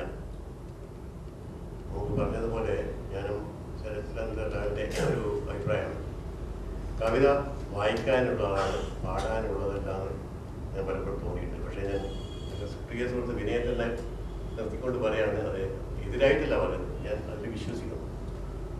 കാരണം ഒരു കലാസൃഷ്ടി അത് ചിത്രമായാലും ശില്പമായാലും ഏത് സംഗീതമായാൽ പോലും നിശബ്ദമായ ഏകാന്തമായ ഒരു അന്തരീക്ഷത്തിലാണ് നമുക്ക് പലപ്പോഴും അത് ആസ്വദിക്കാൻ സാധിക്കുന്നത്. കവിത എഴുതുന്നവരും ചിത്രം വരയ്ക്കുന്നവരും ഏകാന്തതയിലും ഒറ്റപ്പെട്ടിരുന്നിട്ടാണ് ചെയ്യുന്നത്. ഞാൻ ചിലപ്പോൾ ചിത്രം വരക്കുന്നതും ശില്പം ചെയ്യുന്നതൊക്കെ വീട്ടിൽ ഭാര്യ പോലും അറിയാതെ ഒറ്റപ്പെട്ടിരുന്നിട്ട് ചെയ്യുകയാണ്. കാരണം അതെന്തോ ഒരു ഈ പ്രണയ കാവ്യം പോലെ തന്നെയാണ് അവിടെ നടക്കുന്നത്. വേറെ ഞാനും ആ കലാമാധ്യമമായിട്ടൊരു സംഭവം പോലെയാണ് ശരിയായിട്ട് നടക്കുന്നത്. ഇത് വളരെ രഹസ്യമായിരിക്കണം നടത്തും ഈ കാര്യം. പിന്നെ വേറൊരു കാര്യം, ചിത്രം വരയ്ക്കുന്നൊരു കാര്യമാണ്. അതിൽ ആ ഒരു വ്യത്യാസം അദ്ദേഹത്തിൻ്റെ കവിതയിൽ എനിക്ക് വളരെ വ്യത്യസ്തമായി കാണാൻ പറ്റും. കവിതകൾ പലതും ചിത്രം വരയ്ക്കുന്ന പോലെ ഈ ഒരു ഇമേജ് ഉണ്ടാക്കിയിട്ടുണ്ട് പലതും. നല്ല രസമായിട്ടുണ്ട്. കാരണം വര എന്ന് പറഞ്ഞാൽ രണ്ടുമാണ്. ഈ വര അക്ഷരവും ആക്കാം, അതേപോലെ രൂപവും രണ്ടും ആക്കാം. ഒരു ആനയെ വരയ്ക്കുന്ന അതേ കൈകൊണ്ടാണ് ആന എന്ന് ഇവിടെ ശരത്ചന്ദ്രൻ എഴുതുന്നത്. അപ്പോൾ ഒരു കലാകാരൻ്റെ വിഷ്വലൈസേഷൻ ഈ കവിതകളിൽ ധാരാളമുണ്ട്. അതൊരു പ്രത്യേകതയായിട്ട് എനിക്ക് പലപ്പോഴും തോന്നുന്നു. കാരണം നന്നായിട്ട് ചിത്രം വരയ്ക്കുന്ന ഒരാൾ കൂടിയാണ് ഞാൻ. അദ്ദേഹത്തിൻ്റെ ഇൻഡസ്ട്രേഷൻ അത് തീർച്ചയായിട്ടും അത് അദ്ദേഹത്തിൻ്റെ കവിതയിൽ ഒരു പുതിയ ഡയമെൻഷൻ ഉണ്ടാക്കാൻ സഹായിച്ചിട്ടുണ്ട്. അത് തീർച്ചയായിട്ടും അത് കൂടുതൽ ശ്രദ്ധിക്കണം നമ്മുടെ ഒരു അഭ്യർത്ഥനയാണ്. കാരണം ചിത്രത്തിൽ കൂടി വിഷ്വലായിട്ട് തന്നെ വരുന്നത് വാക്കുകൾ വരുമ്പോൾ അതിന് കുറേ കൂടി ഡയമെൻഷൻ ഉണ്ടാക്കാൻ പറ്റും. അതൊരു നല്ലൊരു കാര്യമായിട്ട് എനിക്ക് തോന്നുന്നു. തീർച്ചയായിട്ടും ഞാൻ അദ്ദേഹത്തിന് ഇനി വരാൻ പോകുന്ന കാലം തീർച്ചയായിട്ടും അദ്ദേഹത്തെ നമ്മൾ ശ്രദ്ധിക്കും, ഇപ്പോഴും ശ്രദ്ധിക്കുന്നുണ്ട്. പക്ഷേ ശ്രദ്ധിക്കപ്പെടുത്തുന്ന കാര്യമായിട്ട് മാധ്യമങ്ങളാണ് നമ്മളിവിടെ എല്ലാം ചെയ്യുന്നത് നമുക്കറിയാം. മാധ്യമങ്ങളൊന്നും ഇല്ലാത്തൊരു കാലത്താണ് നമ്മുടെ പാരമ്പര്യം കവിതകളും ഈ പറഞ്ഞ എല്ലാം വളരെ സമ്പുഷ്ടമായി വളർന്നത്. മാധ്യമം വന്നതിന് ശേഷം നമ്മൾ വളരുന്നുണ്ട് എന്ന് പറയുന്നുണ്ടെങ്കിലും എനിക്ക് തോന്നുന്നില്ല. ഇന്ന് കാണുന്ന പല മാധ്യമങ്ങളിൽ വരുന്ന കാര്യങ്ങളും ആ മാധ്യമത്തോടൊപ്പം തന്നെ അത് പോകുന്നു ഉദ്ദേശിക്കുന്നുണ്ട്. ഒരാഴ്ച കഴിഞ്ഞാൽ പിന്നെ അതാരും ശ്രദ്ധിക്കുന്നില്ല. അപ്പോൾ അത് തീർച്ചയായിട്ടും ഈ ഒരു ആത്മവിശ്വാസം ആത്മധൈര്യവും ഉണ്ടാക്കണം, തുടരണം. അതുകൊണ്ട് യാതൊന്നും നിരാശപ്പെടേണ്ട ആവശ്യമില്ല.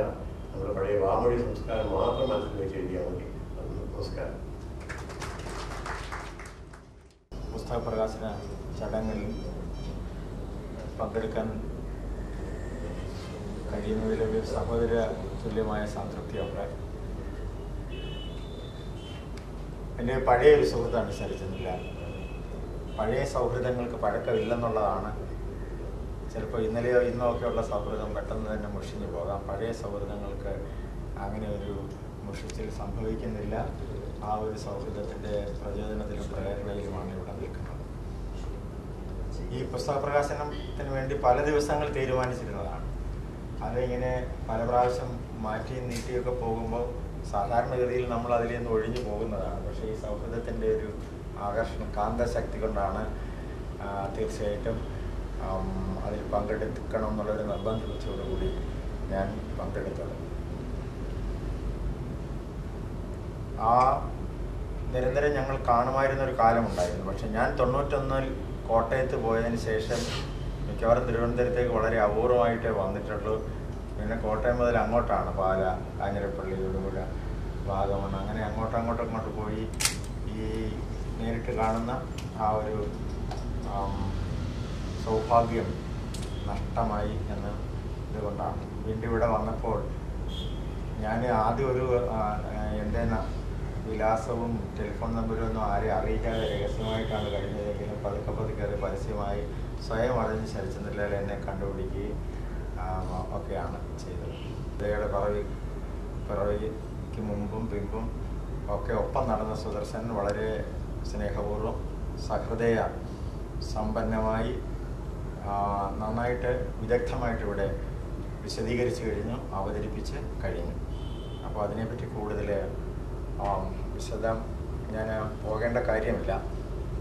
വൈലോപ്പള്ളിയുടെ ഒരു ചെറിയ കവിതയിൽ, കുന്നുമണി എന്ന് പറയുന്ന ഒരു ചെറിയ കവിതയിൽ, നഗരത്തിലൊക്കെ ജോലി കഴിഞ്ഞ് നാട്ടിൻപുറത്തേക്ക് പോകുമ്പം പിന്നെ പിറ്റേന്ന് ഉടനെ തന്നെ നഗരത്തിലേക്ക് പോകണം. അതിനിടയിൽ ഉള്ള ഒരു പ്രത്യേകമായ ഈ ഗ്രാമ നഷ്ട സൗഭാഗ്യങ്ങളെ, പ്രണയ സ്മൃതികളെ, ഗ്രാമീണ ജീവിതത്തിൻ്റെ നന്മകളെ ഒക്കെ പറ്റി ഒരു കുഞ്ഞുമണിയിലൂടെ കാണുന്ന ഒന്നാണ്.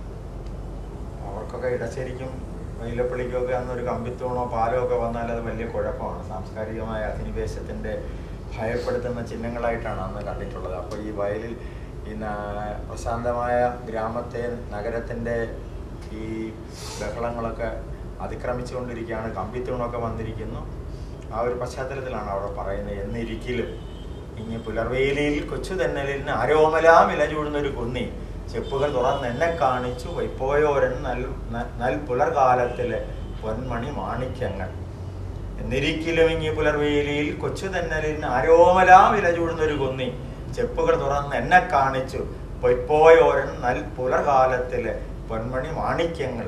എന്നകം പൊട്ടി ചോരക്കണ്ണീര് പൊടിക്കെ ആ കണ്ണെഴുതിയ ബാല്യസഖിയെ ചുംബിച്ചു ഞാനെന്ന് പറയുന്നു. അപ്പോൾ അതൊരു സന്തോഷമാണോ സങ്കടമെന്നോ പറയാനാവാത്ത ഒരു ഇതിലാണ്. ഈ ചെപ്പ് തുറന്ന് കാണിക്കുന്നതിന് സൂചിപ്പിക്കുന്ന ഒരുപാട് നിബിഡതകളുണ്ട്, നിറവുകളുണ്ട്, ഒട്ടും അർത്ഥം മനസ്സിലാക്കാൻ വിഷമില്ലാത്ത വാക്കുകളുമുണ്ട്. എന്നാൽ അനുഭവിച്ചവർക്ക് മാത്രം മനസ്സിലാകുന്ന രീതിയിൽ എന്നകം പൊട്ടി ചോര കണ്ണീര് പൊടിക്കെ ആ കണ്ണെഴുതിയ ബാല്യസഖിയെ ചുംബിച്ചു ഞാനെന്ന് പറയുന്നുണ്ട്. ഒരു തരത്തിൽ ഇതിലെ ഈ മരങ്ങളിൽ മഞ്ഞിൻ പുതപ്പുകൾ എന്നുള്ള കവിതകളിൽ, പഴയ കവിതകളാണെങ്കിലും സമാഹരിച്ചിരിക്കുമ്പോൾ അത്തരത്തിൽ നൊമ്പരത്തിൻ്റെ കുറവുകളും പൊടിപ്പുകളും ഇടങ്ങളും നേരങ്ങളും ഒക്കെ ഉള്ള അനുഭവങ്ങളെയാണ്, അനുഭൂതികളെയാണ് ഇവിടെ ശില്പങ്ങളാക്കി കൊണ്ട് വന്നിരിക്കുന്നത്.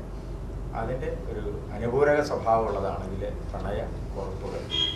ഇവ രണ്ടും ചേർന്ന് ഒരു സമ്പന്നമായ ഒരു കവിതയുടെ സാന്നിധ്യമായിട്ടിത് വരുന്നു. ശരത്ചന്ദ്രൻ, അഗസ്റ്റിൻ ജോസഫ്, ആത്മഹത്യ ചെയ്ത ടി ഗുഹൻ, അങ്ങനെ ഒരുപാട്, ജയപ്രകാശ് അങ്കമാലി, അങ്ങനെയുള്ള ഒരുപാട് കവികൾ ആ തലമുറയിൽപ്പെട്ടവർ ഒരുപക്ഷെ ആ തലമുറയിലെ കാവ്യ ചർച്ചകളിൽ പലപ്പോഴും ഇടം കിട്ടാതെ പോയിട്ടുണ്ട്. ഇപ്പോൾ അഗസ്റ്റിൻ ജോസഫ് ഇതുപോലെ കുറേ കാലം കഴിഞ്ഞ് ഇപ്പോൾ വളരെ പുഴയെ പറ്റിയുള്ള നീണ്ട ഒരു കാവ്യമൊക്കെ ആയിട്ട് വളരെ പ്രസക്തമായൊരു പുസ്തക പ്രസാധനവുമായിട്ട് ഇപ്പോഴും ഉണർന്നു വരുന്നു. ഏഴാശ്ശേരി സൂചിപ്പിച്ചിട്ടുള്ള ഒരു വിയോഗം എന്നുള്ള കവിത എനിക്കും വളരെ ഈ സമാഹാരത്തിലെ ഏറ്റവും പ്രധാനപ്പെട്ട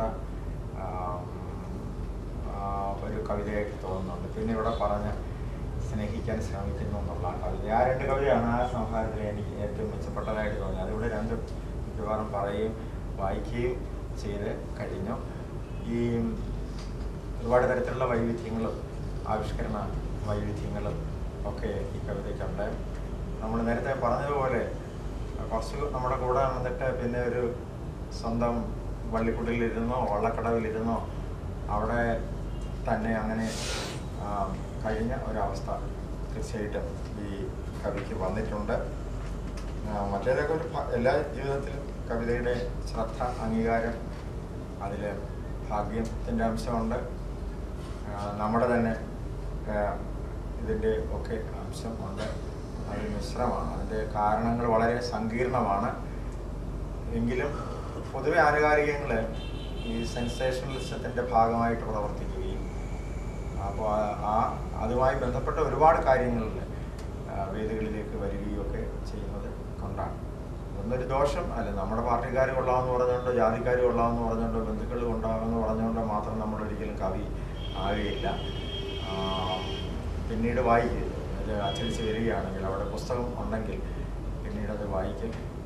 ആരും നോക്കാനില്ലാത്ത ഇടപ്പള്ളിയെ ഇപ്പം നമ്മൾ വീണ്ടും അടുത്തിയെന്ന് എടുത്തുകൊണ്ട് നടക്കുന്നു. പ്രത്യേകിച്ച് ബന്ധുക്കളൊന്നും ഇല്ലാത്ത, അത്രയും ഓർക്കുന്നില്ല. ഇതെല്ലാം ഓടക്കുഴൽ അവാർഡ് ഉണ്ടായിട്ടും സാഹിത്യ പരിഷത്തിൻ്റെ നിയന്ത്രണം ഉണ്ടായിട്ടും ശങ്കരക്കുറുപ്പിൻ്റെ കവിതകളെ അത്രയും ചെയ്യുന്നില്ല. അപ്പോൾ അത് പിന്നീട് വരുന്ന ഒരു കാലത്ത് വരെ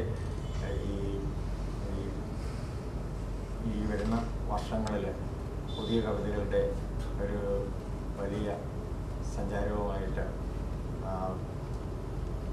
നമ്മുടെ മലയാളത്തിലെ മുൻനിരയിലേക്ക് ശരത്ചന്ദ്രലാൽ പ്രവേശിക്കട്ടെ എന്ന് പ്രാർത്ഥിക്കുന്നു, ആശംസിക്കുന്നു.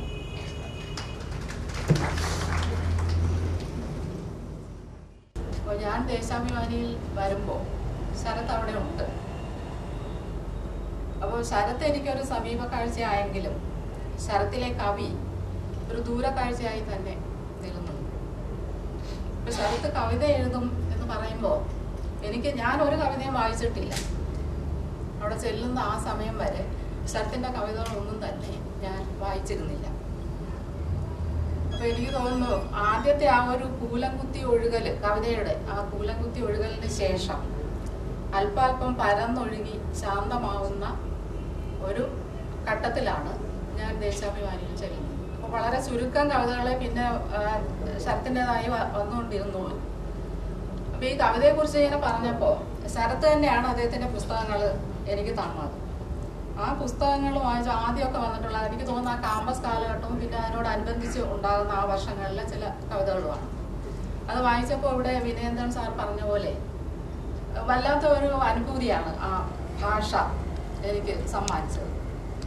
ഈ പുതുമഴയ്ക്ക് ശേഷം ഉണ്ടാകുന്ന പുതിയ പൂക്കൾ പോലെയോ നാമ്പ് പോലെയോ ഒക്കെ ഉണ്ടാകുന്ന ഒരുതരം വല്ലാത്ത ഒരു പൊട്ടിത്തെറിക്കുന്ന രീതിയിലുള്ള ഒരുതരം ഭാഷ ആയിട്ട് ശരത്തിൻ്റെ കവിതകൾ എനിക്ക് അനുഭവപ്പെട്ടു. ഇപ്പം ഞാൻ വിചാരിച്ചു ഇത്രയും ഭാഷാ നൈപുണ്യമുള്ള ഒരു കവി എന്തുകൊണ്ടാണ് മറ്റുള്ള കവികൾക്കൊപ്പം മുന്നിലേക്ക് വരാതിരുന്നത് എന്നൊരു സംശയം എനിക്ക് അപ്പോൾ തന്നെ തോന്നിയിരുന്നു.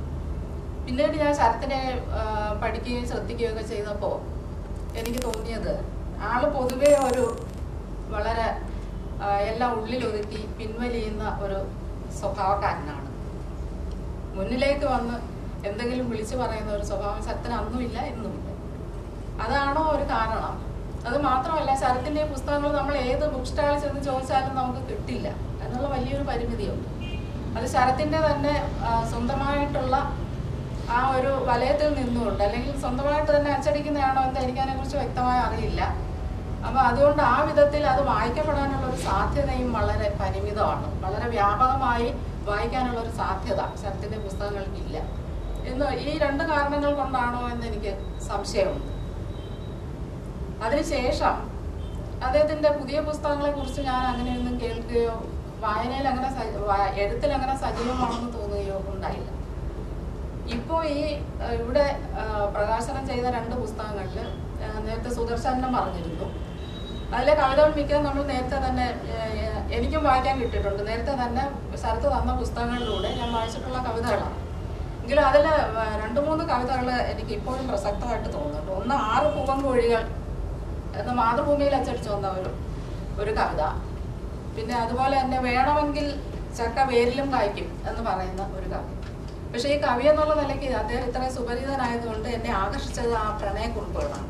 അതിന് പ്രത്യേകിച്ച് കാരണമുണ്ട്. അതായത് പ്രണയിച്ച് വിവാഹം കഴിച്ച ഒരാളാണ് ശരത്ത്. അതുകൊണ്ട് അദ്ദേഹത്തിൻ്റെ മനസ്സിൽ ഇത്രയും പ്രണയമൊക്കെ ഉണ്ടോ, ചിലപ്പം ചിരപരിചിതനായതുകൊണ്ട് അങ്ങനെ ഒരു സംശയം വരുന്നതായിരിക്കും.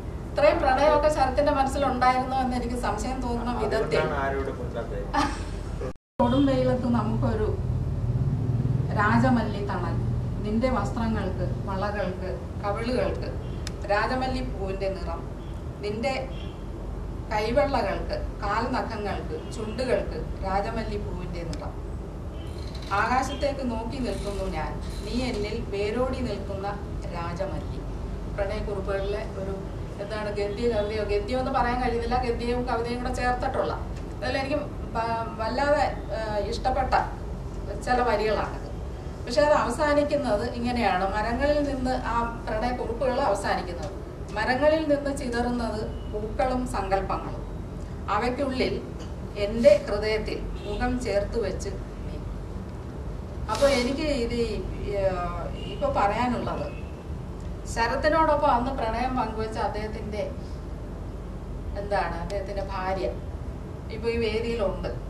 ആ പങ്കാളിക്ക് അന്നത്തെ ആ പ്രണയത്തെക്കുറിച്ച് എന്താണ് പറയാനുള്ളത് എന്ന് കേൾക്കാൻ ഒരു പ്രത്യേക താല്പര്യം എനിക്കുണ്ട്. അത് അതിനുള്ള അവസരം കൊടുക്കണമെന്ന് ഞാൻ അഭ്യർത്ഥിക്കുന്നു. ശരത്തിന് എല്ലാ ആശംസകളും. പ്രധാനമായിട്ട് എനിക്ക് തോന്നിയത് ശരത്ചന്ദ്രലാലിൻ്റെ ഈ ജീവിതവും ആ പുസ്തകവും തമ്മിലുള്ള ഒരു ബന്ധം ആ പേരിൽ തന്നെ ഉള്ളത്. മരങ്ങളിൽ മഞ്ഞിൻ പുതപ്പുകൾ, മഞ്ഞിൻ്റെ ഏറ്റവും കൂടുതൽ തീഷ്ണത, ശൈത്യത്തിൻ്റെ സുഗന്ധവാഹിയായ ഒരു സൗഭാഗ്യം പ്രകൃതി അനുഭവിക്കുന്നത് ശിശിരത്തിൻ്റെ പരിപൂർണതയിലാണ്. ശിശിരം എന്ന് പറയുന്നത് ഒരേ സമയം മലയാളിയെ സംബന്ധിച്ച് മലയാളിയുടെ വസന്തകാലവുമായി ബന്ധപ്പെട്ടതാണ്. അതേസമയം എല്ലാ ജലാശയങ്ങളും വറ്റിവരളുകയും കൂടുതൽ ദാഹാർത്തമായ ഒരു മലയാള ജീവിതം നമുക്ക് വേണ്ടി കാത്തിരിക്കുകയും ചെയ്യുന്ന ഒരു ജീവിതാവസ്ഥ പ്രകൃതിയിൽ.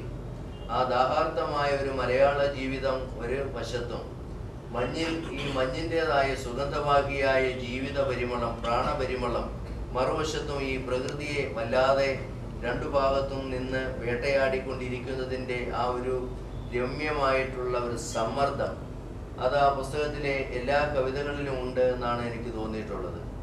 നേരത്തെ പുസ്തകം രണ്ടും വളരെ ചുരുങ്ങിയ വാക്കുകളിൽ ഭംഗിയായി അവതരിപ്പിച്ചുകൊണ്ടാണ് നമ്മുടെ സുദർശനൻ ഇവിടെ സംസാരിച്ചു. വളരെ കൃത്യമായ ഒരു കണ്ടെത്തലാണ് സുദർശന്റെ ആ വിലയിരുത്തലിൽ ഉണ്ടായത്. എനിക്ക് തോന്നിയതും ശരത്ചന്ദ്രലാൽ ഇപ്പൊ ഇങ്ങനെ പോയി കഴിഞ്ഞാൽ ഇങ്ങനെ തന്നെ അങ്ങോട്ട് പോകും, അതിനകത്ത് യാതൊരു തർക്കവുമില്ല.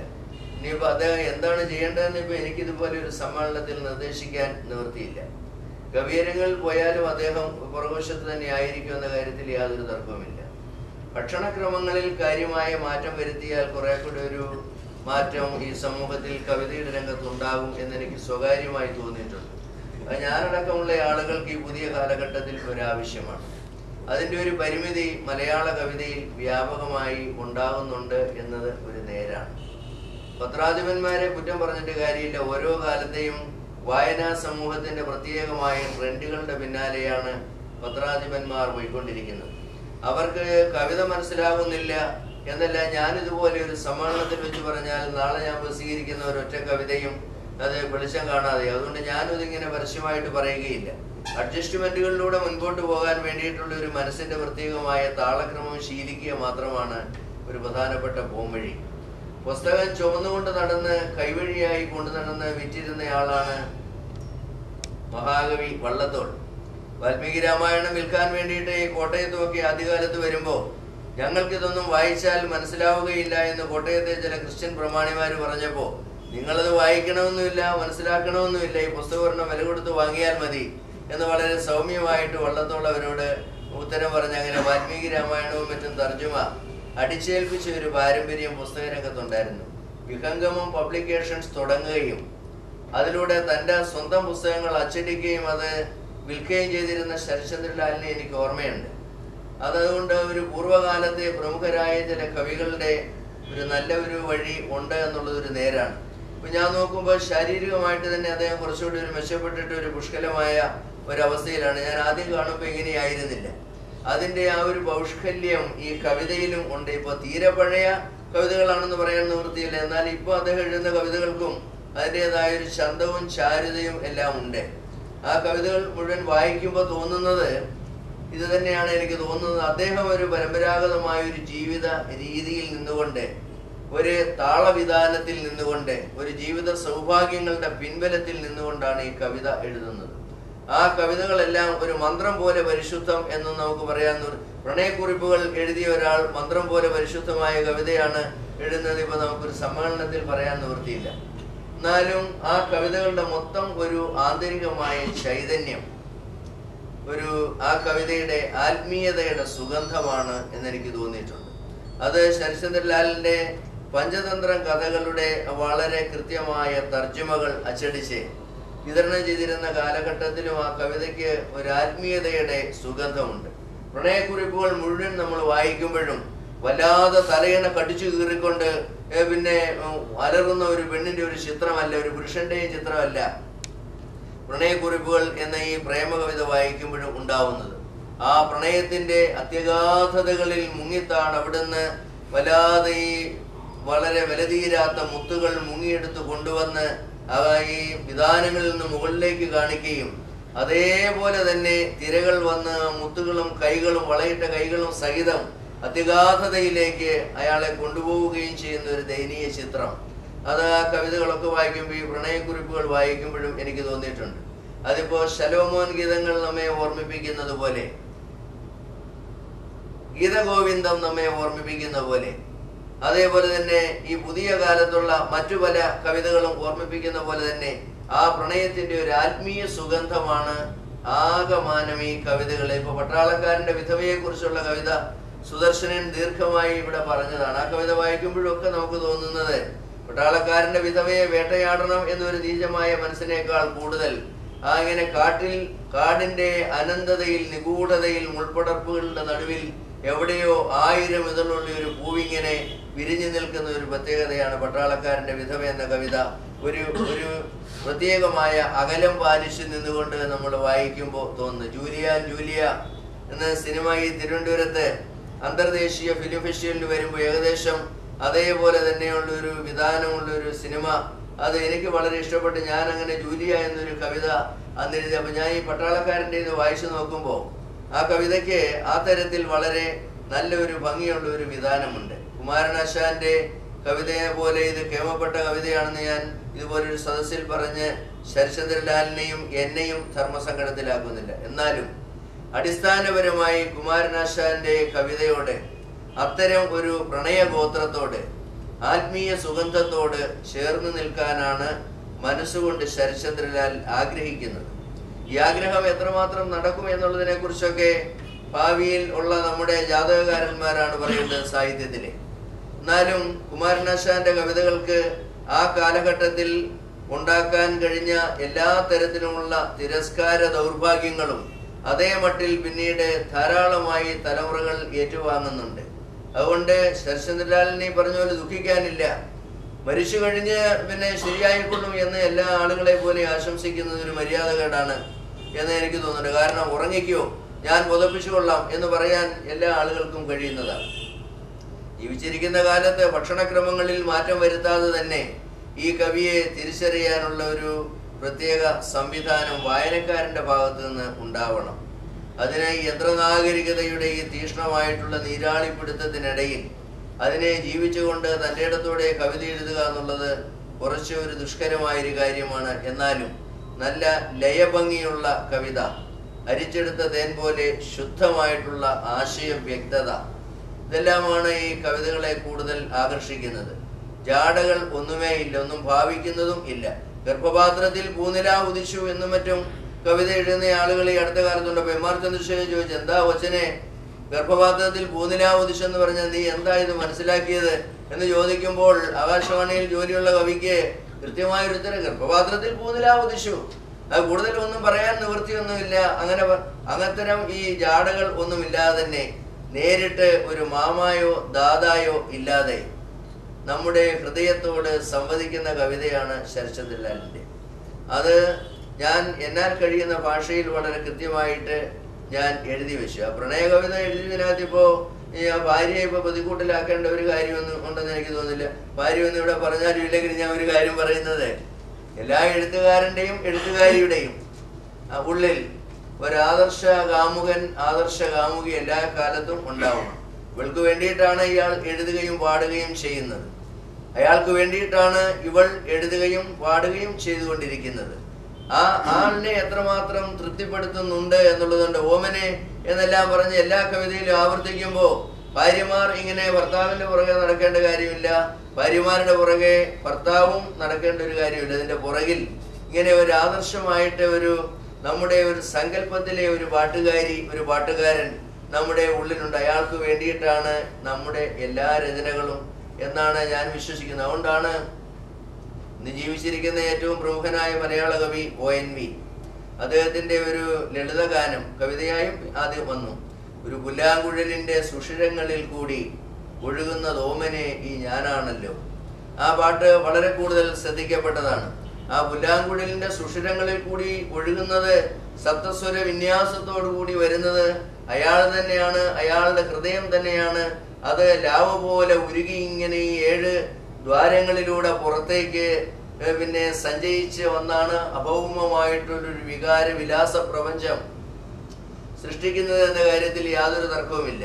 അതുകൊണ്ടാണ് CV ശ്രീരാമൻ പറഞ്ഞതുപോലെ, പെരുമ്പടവം ശ്രീധരൻ പറഞ്ഞതുപോലെ, ഓരോരുത്തരുടെയും ഓരോ രചനയും, ചെറുതും വലുതുമായ ഓരോ രചനയും അവരവരുടേതായിട്ടുള്ള ഓരോ പ്രത്യേകമായ ആത്മബലി തന്നെയാണ്. ഓരോ തവണത്തെ ആ എഴുത്തും ഓരോ ആത്മബലി ആയതുകൊണ്ടാണ് ആ ബലിക്ക് ഈ തരത്തിൽ കണ്ണീരും ചോരയും കിനിയുന്ന ഒരു വിധാന വിന്യാസത്തിൻ്റെതായിട്ടുള്ള ഭംഗിയും ശുദ്ധിയും ഗന്ധചാരുതയും ഉണ്ടാവുന്നത് എന്ന് ഞാൻ വിശ്വസിക്കുക. അത് ആവശ്യത്തിലേറെ ഉള്ള ഒരു കവിതയാണ് ശരചന്ദ്രലാൽ. അതുകൊണ്ട് അദ്ദേഹം ഇപ്പോ ഏതെങ്കിലും തരത്തിൽ ഭൗതികമായിട്ടുള്ള ഒരു സംവിധാനം ഇത് ഉണ്ടാക്കിയാലൊന്നും ശരചന്ദ്രലാൽ വളരരുത് എന്ന് തീരുമാനിക്കുന്ന ഒരു സമൂഹമാണെങ്കിൽ നിശ്ചയമായും വളർത്താതെ ഇരിക്കാൻ തൽക്കാലത്തേക്ക് കഴിയും. എന്നാലും വളരെ തൻ്റെ ഇടത്തോടെ പ്രതികൂല സാഹചര്യത്തോടെ ഒരഞ്ഞൊരഞ്ഞ് മുൻപോട്ട് വരുമ്പോഴാണ് അതിൻ്റെതായ കരുത്ത്. അല്ലാതെ എല്ലാവരും ഇങ്ങനെ പിന്നെ കൈകളിലെടുത്ത് ഓമനിക്കുന്ന ഒരു ഉണ്ണാമനായിട്ടുള്ള ഒരു മേനിക്കണ്ടപ്പനെ കൊണ്ട് മരണാനന്തരം മലയാള കവിതയ്ക്ക് ഒന്നും നേടാൻ കഴിയുകയില്ല എന്നുള്ളതിന് ശ്രീ ഡി വിനയേന്ദ്രൻ തന്നെ ഒരുപാട് ഉദാഹരണങ്ങൾ സ്വകാര്യമായിട്ട് ഇവിടെ പറഞ്ഞു. അതുകൊണ്ട് ഒരഞ്ഞൊരഞ്ഞ് നേരിടുക തന്നെയാണ് തീസിസിനോട് ഏൽപ്പിയത്. ആന്റി തീസിസ് എന്നൊരു സാധനം, അതിൽ നിന്ന് ജനിക്കുന്നു സിന്തസിസാം നാഗമുർവിയിൽ. അതുകൊണ്ട് അത് തന്നെയാണ് നേരാ സിന്തസിസാം നാഗം. അതുകൊണ്ട് തൻ്റെ ഇടത്തോടെ നമ്മൾ എഴുതുകയും ദുഃഖമൊന്നും വേണ്ട, ഈ ജീവിക്കുന്ന കാലത്ത് തന്നെ നേടാൻ ശ്രമിക്കുകയും ചെയ്യണം. അത് മരിച്ചു കഴിയുമ്പോൾ എൻ്റെ പുസ്തകം എല്ലാം പിന്നെ ഗ്വാളിയോർ യൂണിവേഴ്സിറ്റിയിൽ ടെക്സ്റ്റ് ബുക്ക് ആക്കും എന്നെല്ലാം ഒന്ന് ശരത്ചന്ദ്രലാൽ അങ്ങനെ വ്യാമോഹിക്കുകയൊന്നും ചെയ്യേണ്ട. ഈ ജീവിച്ചിരിക്കുന്ന കാലത്ത് തന്നെ മറ്റുള്ളവരെ കൊണ്ടത് വായിക്കും. ഇപ്പൊ ഇത്രയും പേര് വായിച്ചല്ലോ, ചെറിയൊരു സദസ്സാണെങ്കിലും വന്നിരിക്കുന്നവരെല്ലാം ശരത്ചന്ദ്രലാലിനോട് ഹൃദയം കൊണ്ട് സ്നേഹമുള്ളവർ മാത്രം, അല്ലാത്ത ഒരാൾ പോലും ഇങ്ങനെ ഒരു സദസ്സിൽ ഈ കാലത്ത് ഈ വർക്കിംഗ് ഡേയിൽ വെളുപ്പാൻ കാലത്ത് ഇങ്ങനെ വന്നിരിക്കുമോ? അതുകൊണ്ട് ഇത് ശുഭലക്ഷണമായിട്ടുള്ള നല്ല ഒരു സദസ്സാണ്. അതുകൊണ്ട് വ്യത്യസ്തനായ ഒരു കവിയാണ്. അദ്ദേഹത്തെ സത്യത്തിൽ ആരും തിരിച്ചറിയുന്നില്ല എന്നുള്ളത് ഒരു പരമാർത്ഥമായിട്ടുള്ള ഒരു കാര്യമാണ്. നാളെ തിരിച്ചറിയുമെന്നാലും തൻ്റെ ഇടം എനിക്ക് തോന്നുന്നുണ്ട്. ആ കവിത വായിക്കും തോറും അദ്ദേഹത്തെ തിരിച്ചറിയും എന്നുള്ളത് നേരായ ഒരു കാര്യം. അതുകൊണ്ട് ഇനിയിപ്പോ ചില നന്ദി വാക്കുകൾ വാങ്ങണ്ട, എന്തൊക്കെ ഞങ്ങൾ ഈ പറഞ്ഞതിനകത്തുള്ളത് എത്രമാത്രം ശരി എന്നുള്ളത് പറയുകയാണ്. അതിനു വേണ്ടിയിട്ട് ശരത്ചന്ദ്രലാലിനെ ക്ഷണിക്കുന്നു. പ്രകാശിപ്പിക്കുന്നത് പഴയ ഒരു തുല്യരായ ഗാനവി സാർ, നിയന്ത്രൺ സാർ, എടാച്ചേരി, അടുത്ത സുഹൃത്ത് കെ സുദർശനൻ, സഹപ്രവർത്തകർ കെ ആർ മല്ലിക, അവരെല്ലാം വളരെ ആത്മാർത്ഥമായി ഇതോടൊപ്പം സഹകരിക്കുകയും ഇതിൽ പങ്കെടുക്കുകയും ചെയ്തതിൽ ഒരിക്കൽ കൂടി ഞാൻ നന്ദി രേഖപ്പെടുത്തുന്നു. അതുപോലെ തന്നെ കണ്ടെത്തിയ എല്ലാവർക്കും നന്ദി പ്രകാശിപ്പിക്കുന്നു. എനിക്ക് കൂടുതൽ പറയാനില്ല. എൻ്റെ കഥയെക്കുറിച്ച് എല്ലാവരും പറഞ്ഞു കഴിഞ്ഞത്. എനിക്ക് പറയാനുള്ള പുസ്തകത്തിൽ ഉണ്ട്. അതിൽ കൂടുതൽ എനിക്ക് ഈ അവസരത്തിലൊന്നും പറയാനില്ല. നന്ദി രേഖപ്പെടുത്തിയിട്ടുണ്ട്.